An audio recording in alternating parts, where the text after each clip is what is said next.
Marami pong mga nagtatanong, mga kabarangay, ano na po ba ang nangyari sa term fixing bill ng Senado at ng Kongreso?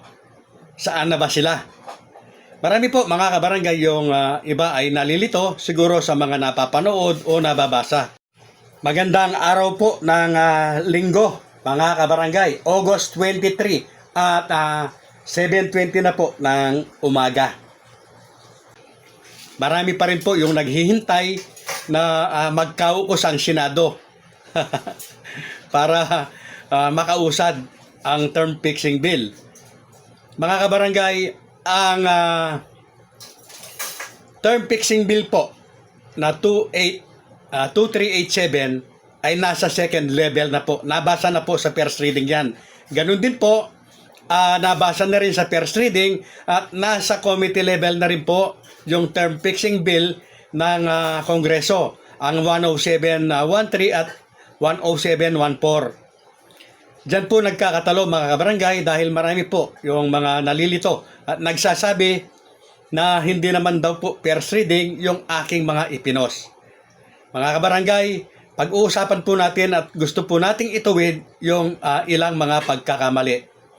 Ang first reading po, ang proseso ng first reading, yan nga po, babasahin po ng Secretary General ng Senado man o ng Kongreso ang numero, titulo ng batas, sasabihin kung sino ang author at ito po ay i-refer sa angkop na komitiba ng presiding officer. Kagaya po nito. Number 10713. Fixing the term of office of barangay officials and members of the SK to 5 years. By Representatives Garin, Suarez, Ortega, Konghun, Zamora, Isabel Maria, Ridon, Luistro, Asidre, and Chua. Malinaw po na binasa ang titulo o pamagat.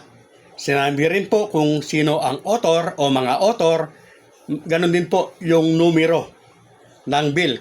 Halimbawa po, House Bill number 10713, 10714. The Committee on Local Government. House Malinaw po yung napanood natin na nirepair na po o nirepair po ng presiding officer sa Committee on Local Government ang mga panukalang batas po na nabanggit. Bill number 10714.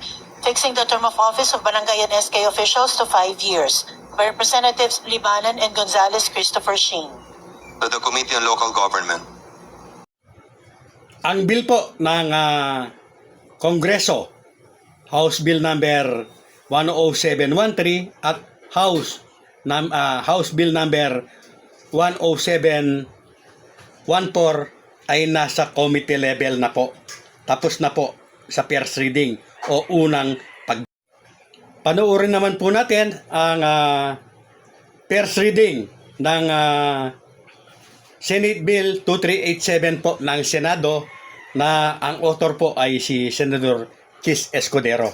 Ito po.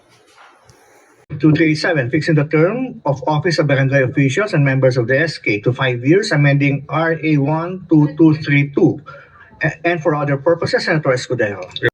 Pareho din po ang proseso mga kabarangay ng Kongreso at ng Senado. Sa unang pagbasa, yan nga po, babasahin yung titulo, numero At po iyan ng po ay bill, inirefer sino din yung nag-akda ng presiding dito. officer sa Return to the angkop po Committees on Local na Government committee, mga and kabarangay. 2388. Yan po ang first reading.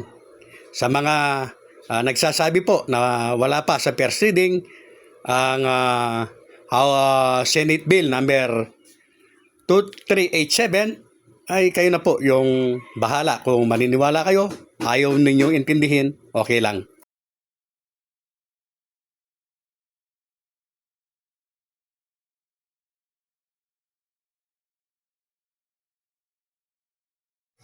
Maaaring bukas po ay maglunsad na o magaganap na po yung committee hearing ng Senado o ng Kongreso. At ang impormasyon po natin ito pong Senado ay may parang anunsyo na po na sila po ay magkakandak na po bukas ng committee hearing patungkol po sa term fixing na inihain po ni Senador Chis Escudero. Abangan po natin. Karagdagan lamang po mga kabarangay sa mga nagsasabi na nagsasawa na umay na daw po sila sa aking mga content. Napakasimple lang, huwag mong panunuorin dahil hindi para sa iyo ang aking mga video. At doon naman po sa nagsasabi na tigilan ko na daw to, puro paulit-ulit, pabalik-balik at puro BSKE na lang. Yung iba nga, content creator pa, hindi naiintindihan ang niche. I-search nyo sa Google kung ano ang ibig sabihin yan. Mga kabarangay, ang porte ko po o ang aking niche talaga, ang hirap bigasin, ay politika, lalong-lalo na po barangay at SK election. Kaya yan po ang palagi na tinatapik ko. At huwag kayong mag-alala dahil magtatapos na ito sa katapusan ng Agosto. Bagamat may mga niche pa po tayo na kagaya po ng mga old coins collection, silver and gold, mga alaga nating exotic bird at mga exotic fish ay ibabahagi natin. Ganon din yung aking trabaho. Kung paminsan-minsan po ay ang aking mga makukulit at napaka-cute po na mga apo.